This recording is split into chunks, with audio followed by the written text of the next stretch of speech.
The alarm screamed through the medical bay at 0300 hours. Marcus Chen jerked awake from his cot, his heart already racing before his mind caught up. Emergency beacon. Close range. He was moving before the second alert sounded.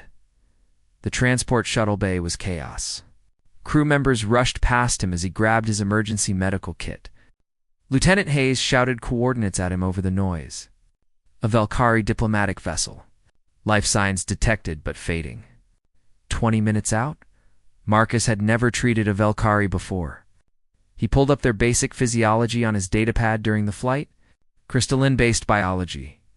Internal structures that humans would call organs, but functioned completely differently. He memorized what he could and hoped it would be enough. The damaged shuttle hung in space like a broken jewel. Scorch marks covered its elegant hull. The boarding tube connected with a hiss that made Marcus's stomach clench. He went in first, medical scanner in one hand, kit in the other. The smell hit him immediately. Burnt metal and something sweet and wrong. Emergency lights flickered red across torn walls. Marcus moved through the corridor, stepping over debris. His scanner beeped frantically. He found the attendants first.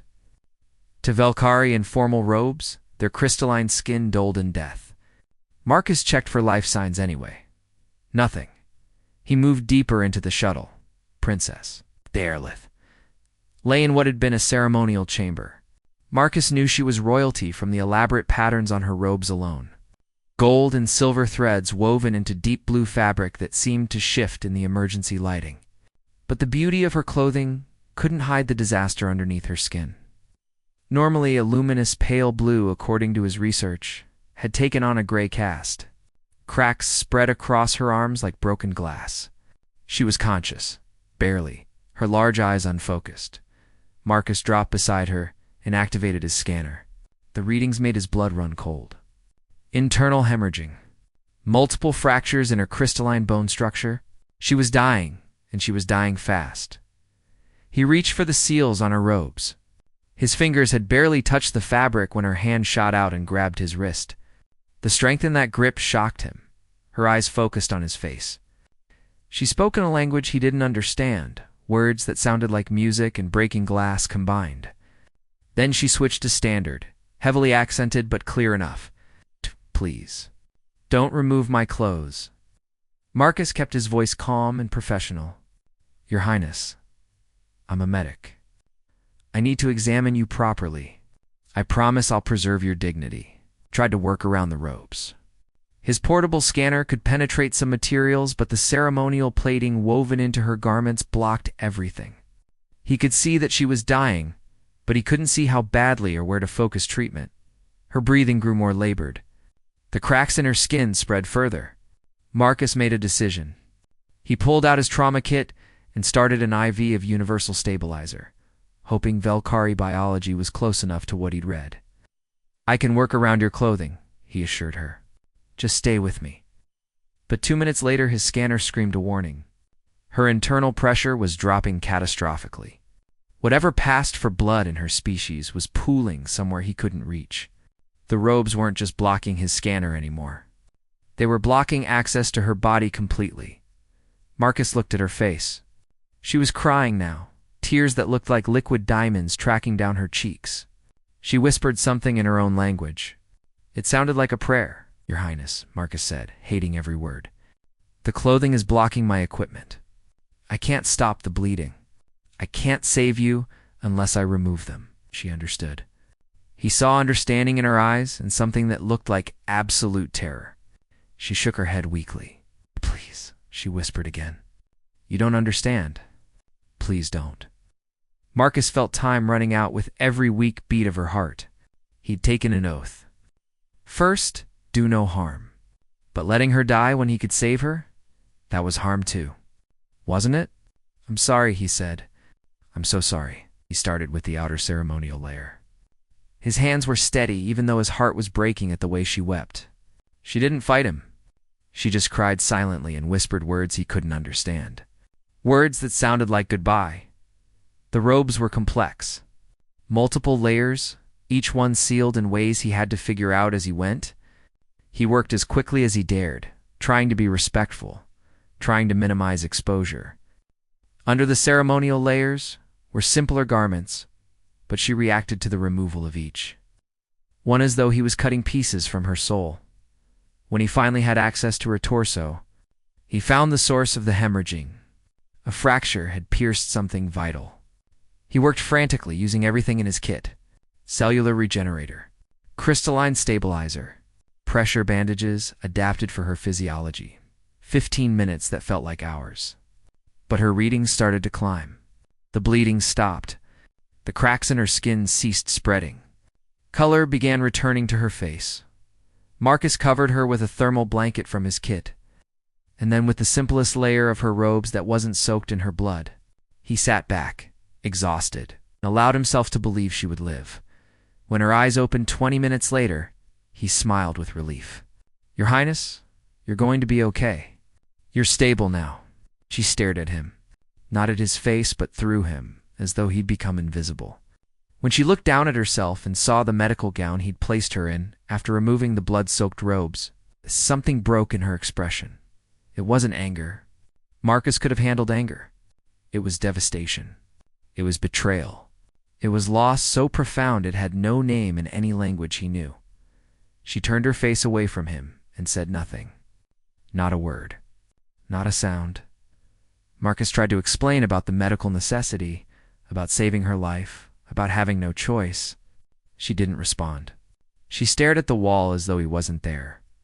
The Velkari embassy ship arrived 2 hours later. When her people came aboard and saw her, they didn't rush to her side with relief and joy. They stopped in the doorway. They looked at her with pity. One of them, an older male with elaborate tattoos on his crystalline skin, approached Marcus. "You saved her life," he said in perfect standard. "Yes," Marcus replied, confused by the man's tone. It didn't sound like gratitude. "We are in your debt for that," the Velkar continued. "And we are sorry for you both." Marcus didn't understand. He'd saved a princess.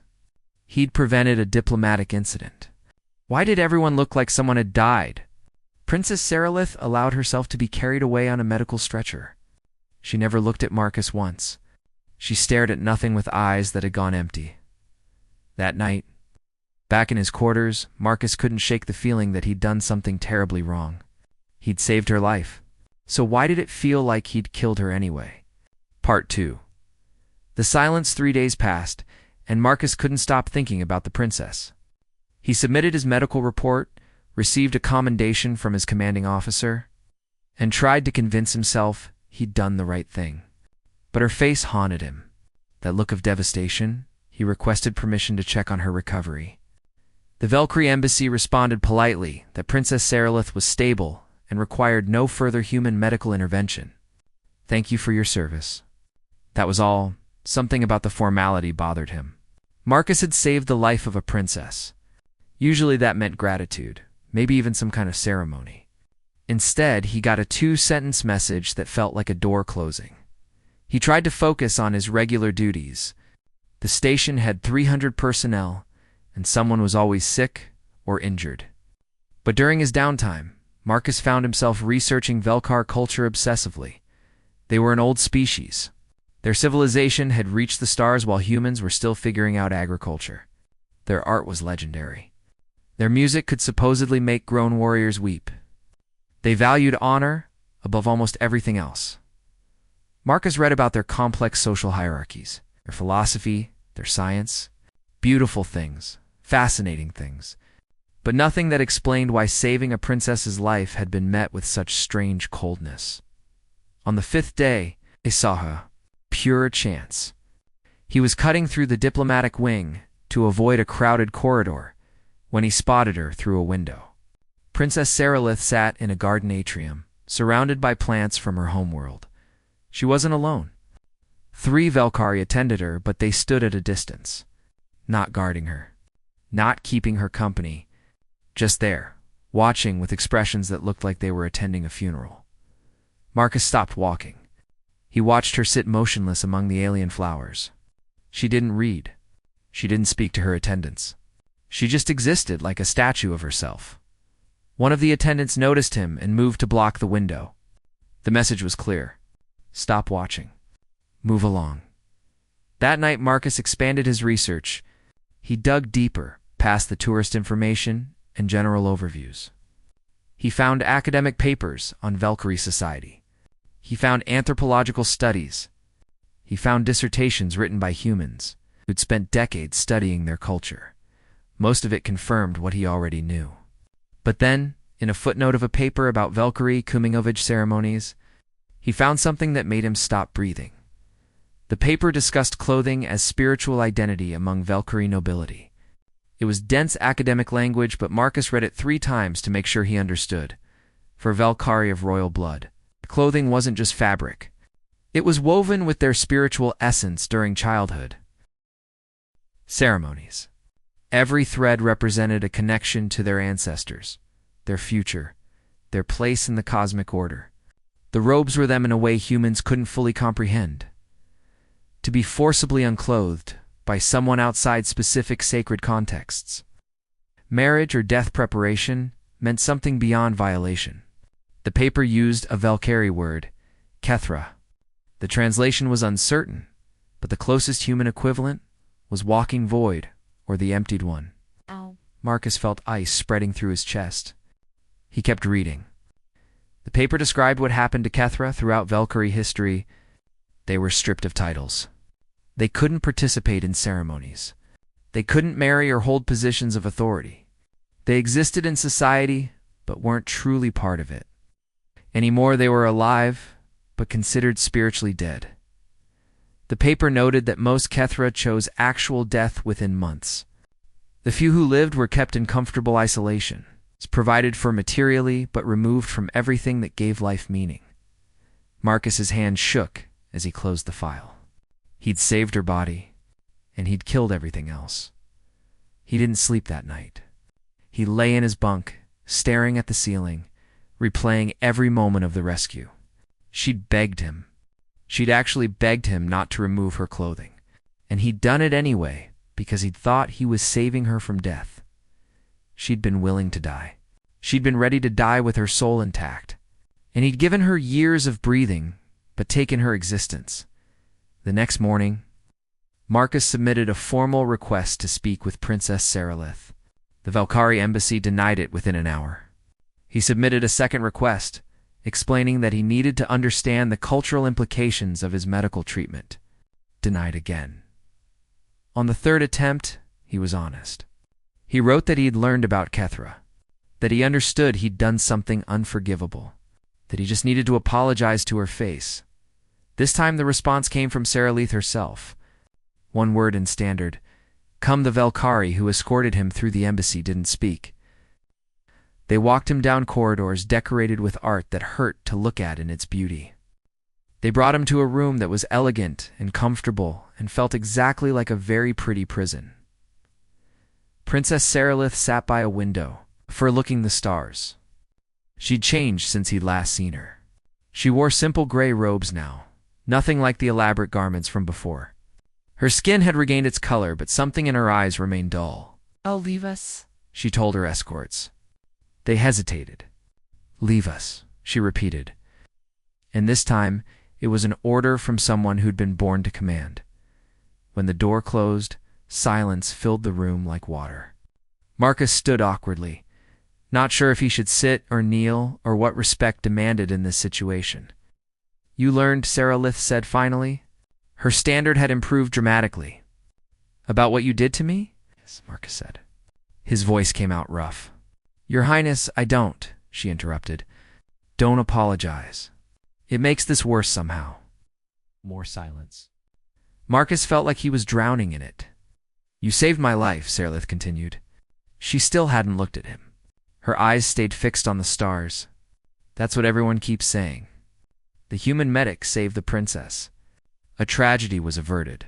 Diplomatic relations are stronger than ever. But I didn't save you," Marcus said quietly. "I destroyed you." Finally, she turned to look at him.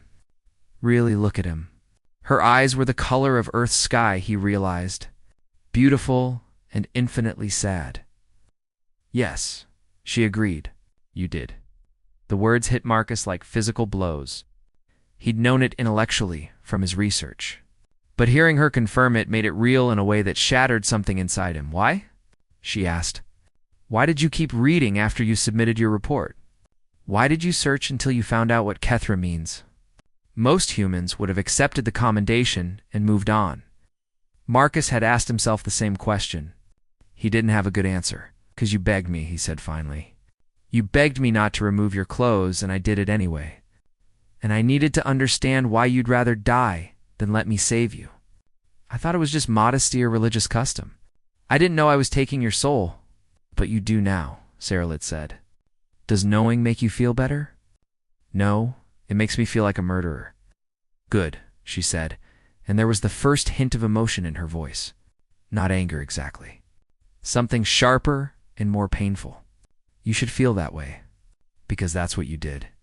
You murdered Princess Saralith of Velkar and left this empty thing wearing her face." Marcus wanted to argue. He wanted to say he'd had no choice, that he'd been trying to help, that he'd acted in ignorance. But all of those were excuses, and she deserved better than excuses. "Is there any way to fix it?" he asked instead. "In your culture, is there any path back?" Saralith laughed. It was a terrible sound, hollow and bitter. "In legends, yes. In reality, no one has succeeded in 800 years. "Tell me anyway," Marcus said. "Please." She studied him for a long moment, and he saw something flicker in her eyes. "Not hope? Maybe curiosity?" "Why would I tell you?" she asked. "What difference would it make?" "Because I destroyed you," Marcus said. "And if there's even a chance I can help give back what I took, I have to try." Princess Saralith turned back to the stars. But this time, when she spoke, her voice was different. Thoughtful instead of empty. "There is something called renaming," she said. "But like I said, it's legend. No one really believes it can be done." "Tell me," Marcus repeated. So she did. Part 3. The Cost of Good Intentions. Marcus spent the next week buried in ancient Velkari texts. Most required translation programs that didn't quite capture the nuances. Some concepts simply had no human equivalent. But he pieced together enough to understand what renaming meant. It was a path of restoration for the Kethra. 3 trials that supposedly could return what had been lost. The first was the Testament of Essence, where the Kethra had to prove they'd retained their core self despite the violation. The second was the trial of Shared Burden, where a champion willingly took on the spiritual weight of the Kethra suffering. The third was acceptance by the Council of Eternal Voices, the highest religious authority of the Velkari people, in 800 years of recorded history. 17 Kethra had attempted renaming. 14 had failed the first trial. 2 had passed the first, but failed when no champion would take the second. 1 had passed both trials, but been rejected by the council. The odds weren't just bad. They were impossible. Marcus found detailed accounts of the last attempt, 70 years ago. A young Velkari noble, who'd been made Kethra in a political scandal. She'd spent 2 years preparing for the Testament of Essence. She'd passed. Her brother had volunteered as her champion for the trial of Shared Burden. He'd entered the sacred chamber and emerged 3 hours later, irreparably broken. He'd spent the rest of his short life in a catatonic state. The sister had withdrawn her petition and taken her own life a month later. Marcus read that account 3 times. Then he read about the neural spiritual chamber where the trial took place. It was designed to transfer the Kethris experience to another person. Not as memory, but as lived reality. The champion felt the violation, the loss, the social death. Compressed into hours instead of weeks or months. Velkari. Minds were built to process spiritual concepts in ways human neurology wasn't. The texts were clear about that. Several mentioned that non-Velkari, attempting the trial, would likely suffer permanent psychological damage. Marcus closed his datapad and stared at his hands. The same hands that had removed Saralith's robes while she wept and begged. The same hands that had saved her life and destroyed her. Existence. He made his decision, getting approval to visit. Saralith again took 2 days and required him to invoke some obscure medical oversight clause. When he finally sat across from her in that elegant prison of a room, she looked surprised to see him. "He came back," she said. I thought once you knew what renaming required, you'd disappear like everyone else. Everyone else? Marcus asked.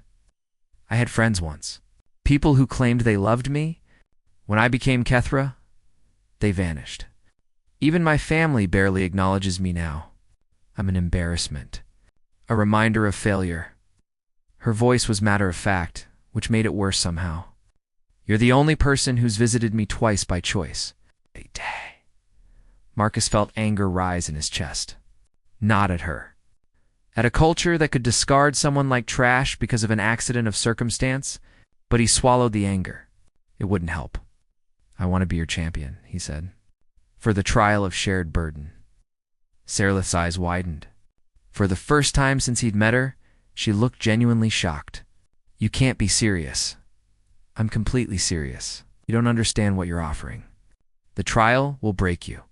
You're human. Your mind isn't designed to handle Valkyrie's spiritual trauma. You'll go insane or catatonic or worse, maybe Marcus agreed. But you wanted to die rather than live as Kethra? The absolute least I can do is risk myself trying to give back what I took. Serelith stood abruptly and walked to the window. Her hands clenched and unclenched at her sides. Marcus waited. Why? She asked without turning around. Why would you do this? You fulfilled your duty. You saved my life. The fact that you destroyed it in the process isn't your fault. You didn't know, but I did it anyway, Marcus said quietly. You begged me not to. You couldn't explain why because your standard wasn't good enough and my Valkyrie didn't exist, but you begged. And I ignored you because I thought I knew better. You did know better. I was dying. You saved me. I saved your body. Is that enough? If someone saved your life but destroyed everything that made that life worth living, is that really a rescue? Serelith turned to face him. Her expression was complex, layered with emotions Marcus couldn't fully read. Most people would say yes. Most people would say any life is better than death. Are they right? Marcus asked. You've lived this for weeks now. You tell me? Is existing as Kethra better than the death you were ready for? The silence stretched between them. Finally, Serelith spoke, and her voice was barely a whisper. No, it isn't. Marcus nodded. Then let me try to fix what I broke. Let me be your champion. You could die, Serelith said. Or worse than die. The trial has broken minds that were stronger than yours. Understand the risks, do you? Really? Can you imagine having your identity stripped away? Being seen but not acknowledged? Existing but not mattering? Having a voice that no one will hear? That's what Kethra means. That's what the trial will make you feel. Marcus met her eyes. Can you imagine being responsible for doing that to someone? Because I don't have to imagine it. I live with it every day since I found out what I did to you. Serelith's expression cracked. For just a moment, the mask of empty resignation fell away, and Marcus saw the person underneath.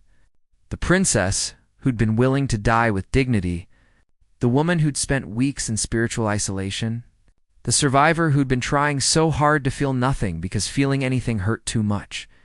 You're either the bravest person I've ever met or the most foolish. She said, probably both, Marcus admitted. But I'm serious about this. If you're willing to attempt renaming, I'll be your champion, whatever it costs me. Why? She asked again, and this time the question sounded different. Not challenging, but genuinely trying to understand. Marcus thought about his answer carefully. Because good intentions don't erase harm. Because saving a life isn't enough if that life becomes unbearable. Because you trusted me when you begged, and I betrayed that trust, even though I didn't understand what I was doing. And because if our positions were reversed, I hoped someone would care enough to try. Serelith walked back to her chair and sat down heavily. She looked exhausted, as though their conversation had drained whatever energy she'd been hoarding. I'd given up, she said quietly. I was planning to end it after the mourning period passed. 6 months. That's how long Kethra traditionally wait before choosing death. I have 3 months left. The casual way she discussed her own planned death hit Marcus like a punch. Don't, he said. Please. Give the renaming a chance. It won't work. It never works. It has to work once to matter. Let it be this time. Sorelith looked at him for a long moment. Something shifted in her expression. Not hope, not quite. But maybe the absence of absolute despair. "You're strange," she said. "For a human who destroyed me, you care too much about putting me back together. Is that a yes?" Marcus asked. "Will you try?" She closed her eyes. When she opened them again, they held the faintest spark of something that might have been the person she used to be. "Yes," she said. "I'll try. But when this breaks you, don't say I didn't warn you." "I won't," Marcus promised. He stood to leave but paused at the door. "Your Highness, for what it's worth, I don't think you're empty. I think you're surviving something impossible. That takes more strength than most people will ever have." He left before she could respond. But as the door closed behind him, he heard something that might have been a sob. Or might have been something like the beginning of hope. Part 4. The Impossible Task. Petition for renaming had to be filed formally with the Council of Eternal Voices on the Velkari homeworld. It took 3 weeks for Princess Saralith to complete the paperwork. 3 weeks, during which Marcus prepared himself for what was coming. He trained with Velkari meditation techniques, trying to strengthen his mind. He studied every account of the trial of shared burden he could find. He said goodbye to friends without telling them why, just in case he didn't come back the same person who left. His commanding officer called him into her office when she learned what he was planning. Commander Patricia Wells was a practical woman who'd seen enough war to know that some debts couldn't be paid with apologies. "Understand the medical assessment says you have a 70% chance of permanent psychological damage," she said, sliding the report across her desk. "I understand," Marcus replied. "And you're doing this anyway? For an alien princess, you barely know who you saved from death in the first place." "Yes, ma'am." Commander Wells studied him for a long moment. "Why?" Marcus had been asked that question so many times now that his answer had been refined down to its essential truth. "Because she begged me not to do the thing that destroyed her, and I did it anyway. Someone has to try to make that right." He had no way of knowing what it would cost her. "No, but I know now. And knowing means I have to try." The commander sighed. She pulled out a bottle of whiskey from her desk drawer and poured 2 glasses. She slid one to Marcus. 2 impossible tasks, and the fools who attempt them. Marcus raised his glass, to making amends. They drank. The whiskey burned going down, warming something cold inside Marcus's chest. "If you survive this," Commander Wells said, "you're getting the mother of all psychological evaluations before you touch another patient." "Understood." And Marcus, "For what it's worth, I think you're doing the right thing. Stupid, probably fatal, definitely crazy. But right." The journey to the Velkari homeworld took 2 weeks by diplomatic transport. Marcus spent most of it with Saralith, learning more about her culture, her world, her life before he'd destroyed it. She'd been training to be a cultural liaison between the Velkari and younger species. She'd studied human literature and philosophy. She'd actually liked humans, found them fascinating in their chaos and passion and seemingly contradictory natures. "You feel so much," she told him one evening, as they sat in the observation deck. "Humans feel everything so intensely. It's beautiful and terrifying. You don't feel things intensely?" Marcus asked. "We do, but differently. Our emotions are." She paused, searching for the right word in standard. "Deeper, slower, like roots instead of fire. What you did to me, making me Kethra, it's like you cut those roots. I still have emotions, but they're disconnected, floating. Nothing anchors them anymore." Marcus tried to imagine that. Feeling happiness or sadness or anger, but having those feelings mean nothing, connect to nothing, matter to no one, including yourself. His mind shied away from the concept.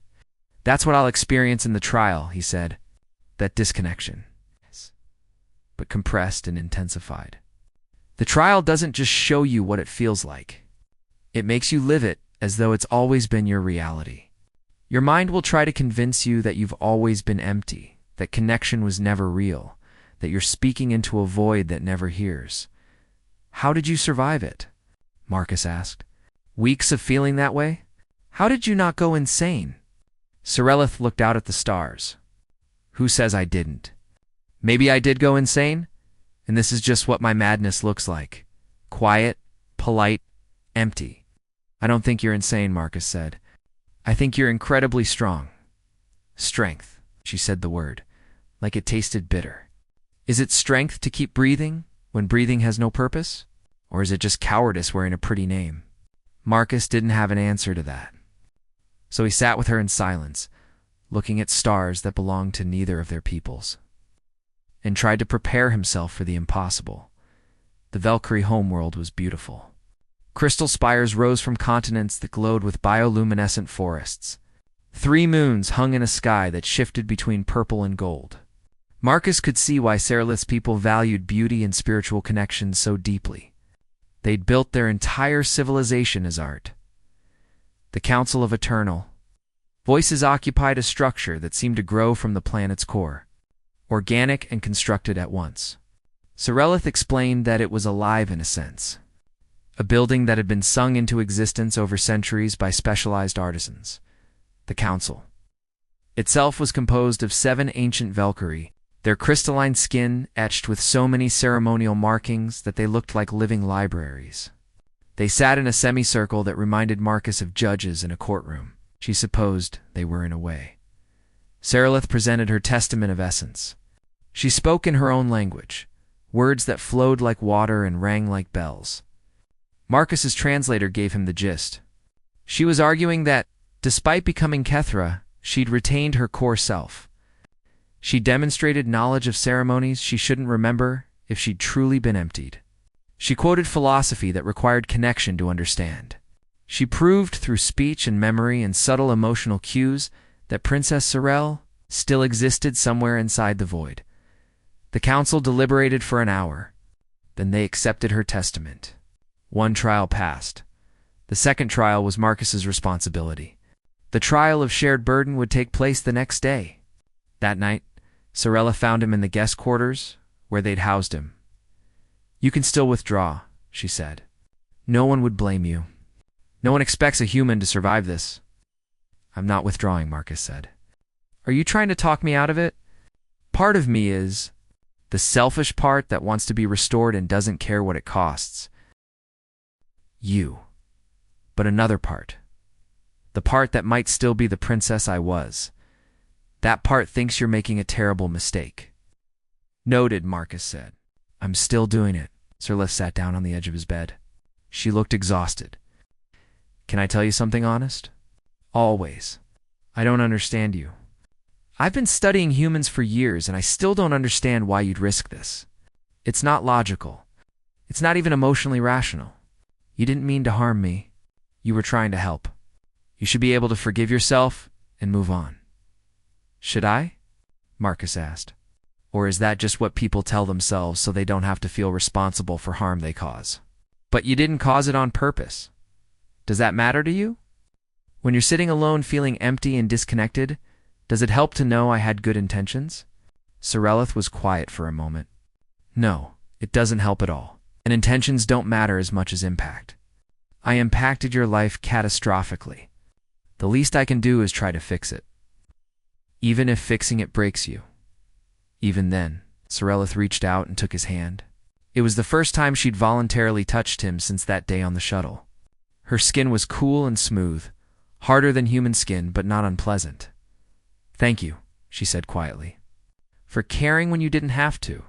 For trying when everyone else said it was impossible. For being stupid and brave and human in the best ways those words can mean. Marcus squeezed her hand gently. Thank you for giving me the chance to try to make this right. They sat together in silence until Sorel had finally stood to leave. At the door, she turned back. Marcus, when you're in the trial, remember this moment. Remember that someone sees you. Someone hears you. Someone acknowledges that you exist and matter. Hold on to that when everything else tells you it isn't true. I will, Marcus promised. She left. Marcus lay awake most of the night, watching the alien moons cross the window, and tried to prepare his mind for the breaking that was coming. Part 5. The breaking and the remaking the chamber for the trial of shared burden looked almost medical. Clean white surfaces. Gentle lighting. Equipment that hummed quietly. But Marcus could feel something else in the air, something his human senses couldn't quite name, but his instincts recognized. Sacred space. Dangerous space. Transformative space. The Council of Eternal Voices surrounded the chamber's perimeter. Cyrilith stood to one side, her hands clasped in front of her, her expression carefully neutral. Marcus knew she was terrified. He was terrified too. But fear didn't change what needed to be done. The eldest council member, whose name translated roughly as She Who Remembers Dawn, approached Marcus. She spoke in standard, out of courtesy to him, human Marcus Chen. You have volunteered to bear witness to the suffering of Princess Cyrilith. You will experience what she experienced in the days and weeks after becoming Kethra. Time will be compressed, but the experience will be complete. Your mind will interpret it through human consciousness, which may make it more or less bearable than it was for her. We cannot predict. I understand, Marcus said. His voice was steady, even though his heart hammered. You may experience permanent psychological changes. You may lose parts of yourself. You may emerge unable to function in normal society. The council will not be responsible for this harm. Do you still consent? I consent. She Who Remembers Dawn nodded slowly. Then we acknowledge your sacrifice and your courage. May you find your way back to yourself when this is done. They led Marcus to a chair at the chamber's center.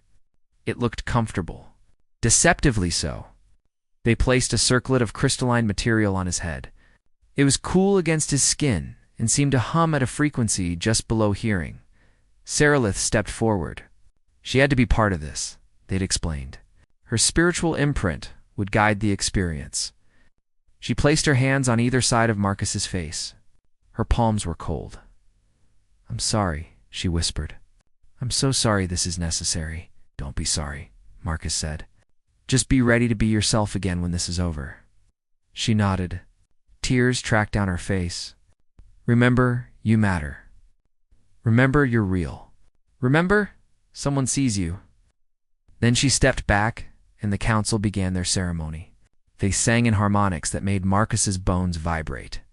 The chamber's light shifted into colors humans had no names for. The circlet on his head grew warmer, then hot, then beyond temperature into something else entirely. Marcus felt his consciousness begin to stretch and thin like taffy being pulled. He wanted to scream, but his mouth wouldn't work. He wanted to stand, but his body had stopped obeying him. He wanted to remain himself. But that self was already fragmenting, and then he was falling, not physically, spiritually, mentally falling, into a void that had no bottom because there was no actual space to fall through. Just absence. Just emptiness. Just the terrible sensation of being erased. While remaining aware of the erasure, Marcus landed in himself, but it wasn't himself anymore. He was standing in the medical bay of his station. People moved around him. He called out to them. They didn't respond. He waved. Nothing. He stepped directly in front of someone. They walked through him as though he was air. No, not through him. Around him. They saw him. Their eyes registered his presence, but their minds dismissed him immediately. He was there and not there simultaneously. Seen but not acknowledged. Present but not mattering. Marcus felt panic rising. This was just the beginning. He tried to ground himself in memory. He was Marcus Chen. He was a medic. He'd volunteered for this. He was helping Cyrilith. These thoughts felt true but distant, like facts he'd read in a book about someone else. Time shifted. He was suddenly in a corridor. Velkari walked past him. He spoke to them in their language, words he didn't know he knew. They glanced at him with polite emptiness and moved on. He grabbed someone's arm. They looked at where he touched them with mild distaste and gently removed his hand as though brushing away an insect. I'm here, Marcus said. I'm right here. Please see me. They saw him. That was the horror of it. They saw him and decided he didn't matter enough to acknowledge. Not from cruelty. Not from anger. From complete indifference to his existence. Time shifted again. And again. and again. Marcus lived through moments that felt like hours, that felt like days, each one reinforcing the same message. You are nothing. You are void. You are the space between people where no one looks. You exist, but your existence has no meaning. He tried to hold on to himself. My name is Marcus Chen. I'm human. I volunteered for this. But those facts felt increasingly irrelevant. What did it matter what his name was if no one would ever say it? What did it matter what species he belonged to if that species looked through him like glass? What did volunteering mean when the outcome was this eternal dismissal? Marcus felt his sense of self beginning to unravel. Not all at once. Thread by thread. Each interaction that failed to connect. Each moment of speaking into a void that didn't answer. Each time someone's eyes registered him and found him unworthy of response. The worst part wasn't the loneliness. Loneliness implied you had once been connected and could be again. This was deeper than loneliness. This was the fundamental disconnection from existence itself. Marcus could feel his thoughts floating free of any anchor. Emotions rose and fell, but meant nothing because there was no one to share them with, no framework to contain them, no validation that they were real. He was breaking. He could feel it happening. His mind was fragmenting under the weight of absolute dismissal. Soon, there would be nothing left but void wearing his face. Just like Sarilith. Just like he'd made her. And in that moment of absolute despair, something shifted. Marcus remembered her face when she'd begged him not to remove her clothes. He remembered the tears like liquid diamonds. He remembered weeks of this. She'd survived weeks of this hell while he was breaking after hours. That meant she was stronger than he'd imagined. Stronger than most people could comprehend. She'd held on to herself through this crushing isolation. She'd retained enough of who she was to pass the testament of essence. She'd survived. If she could survive it, he could survive it. Not for himself. For her. Because she'd lived this, and he owed it to her to understand what he'd done. Really understand it. Feel it. Bear witness to her suffering by suffering it himself. Marcus stopped trying to make people acknowledge him. Instead, he acknowledged himself. I am Marcus Chen. I am here. I exist. I matter because I say I matter. My existence doesn't require validation from anyone else. I am real. It didn't stop the pain. The crushing isolation continued. The dismissal went on. But Marcus found a core of himself that those things couldn't touch. Not because he was special, but because Sarilith had found it first and proved it was possible. She'd shown him the way through by walking it herself. And if she could find the strength to survive this, the least he could do was honor that strength by surviving it too. Time stretched. Marcus floated in the void, holding on to that tiny kernel of self-defined existence. It hurt. Everything hurt. But he held on. For her, for what he owed her, for the person she'd been before he broke her, and then suddenly he was gasping in the chair. The circlet was being removed. Hands steadied him as he convulsed. Someone was talking to him, but the words were noise. His mind felt scoured. Raw, like exposed nerves. Slowly, sensation returned. The chamber. The council. Sarilith's face above him streaked with tears, saying his name over and over. Marcus. Marcus, you're back. You made it. Marcus, please, say something. He tried to speak. His throat didn't work right. He tried again. I understand now. Sarilith sobbed and pulled him into a hug that probably violated 17 protocols. Marcus hugged her back with shaking arms. He'd survived. Broken, changed, damaged, but surviving. And he understood. He really understood what he'd done to her. The council conferred in hushed tones. Finally, she who remembers dawn approached. The human Marcus Chen has completed the trial of shared burden. He has borne witness to the suffering of Princess Sarilith. He has survived where others would have shattered. The council acknowledges his sacrifice. Marcus barely heard her. He was clinging to Sarilith, and she was clinging to him. Two people who'd been broken in different ways, holding each other together. The final trial was anticlimactic after that. The council deliberated for 3 days. Marcus spent them recovering, relearning how to exist in a world where people acknowledged him, where his words had meaning, where connection was possible. It felt strange and overwhelming and precious in ways he'd never appreciated before. When the council finally rendered their decision, Marcus and Sarilith stood before them together. She who remembers dawn spoke with the weight of centuries behind her words. The council has reviewed the testament of essence. We have witnessed the trial of shared burden. We have debated the precedent this sets and the spiritual implications. Our decision is unanimous. She paused. Marcus felt Sarellis's hand find his and grip tight enough to hurt. Princess Sarellith of Elkar, you have proven your essence remains intact. Your champion has borne witness to your suffering at great personal cost. In recognition of these truths, and in acknowledgement of the unique circumstances that created your status as Kethra, the Council grants renaming. Your spiritual status is restored. You are princess again. You are whole again. You are seen. Sarilith collapsed. Marcus caught her.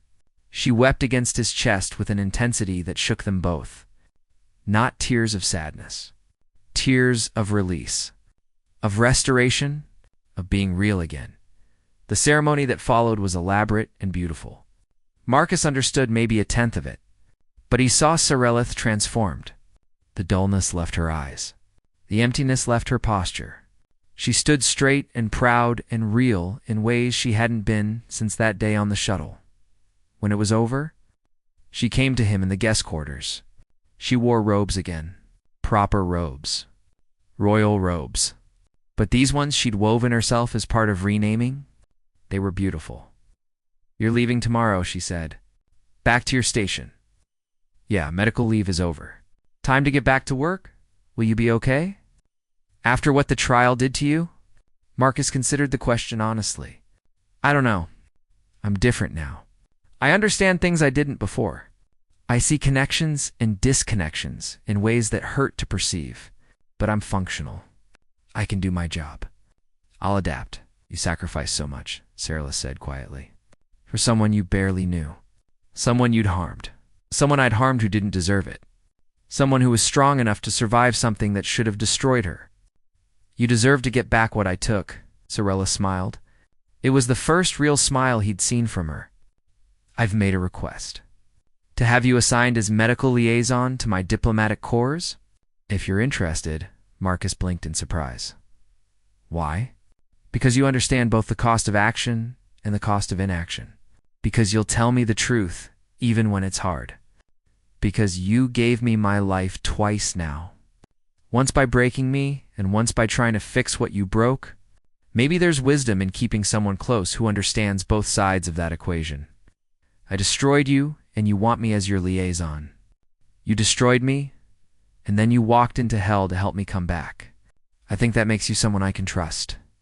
Someone who understands consequences in ways most people never will. Right. Marcus thought about it. About working alongside the person whose suffering he'd both caused and shared. It would be complicated. It would hurt. But maybe that was the point. Maybe being reminded of the cost of good intentions would make him better at actually helping people. Okay, he said. I'll accept the assignment. Sarella held out her hand. Marcus took it. They stood there for a moment. Two people bound by destruction and restoration, by harm and healing. By the complicated truth that sometimes breaking someone and then trying to fix them creates a connection nothing else could match. Thank you, Sarilith said. For caring when you didn't have to. For trying when everyone said it was impossible. For being broken and human and beautiful in all the ways those words can mean. Marcus squeezed her hand gently. Thank you for surviving. For showing me what strength really means. For giving me the chance to understand what I did and try to make it right. They weren't friends. Not exactly. They were something rarer and more complicated. Two souls scarred by the same event from different sides. Two people who'd walked through fire and come out changed but alive, and sometimes, Marcus thought, that was enough. Sometimes being broken and trying to heal together was its own kind of wholeness. The end.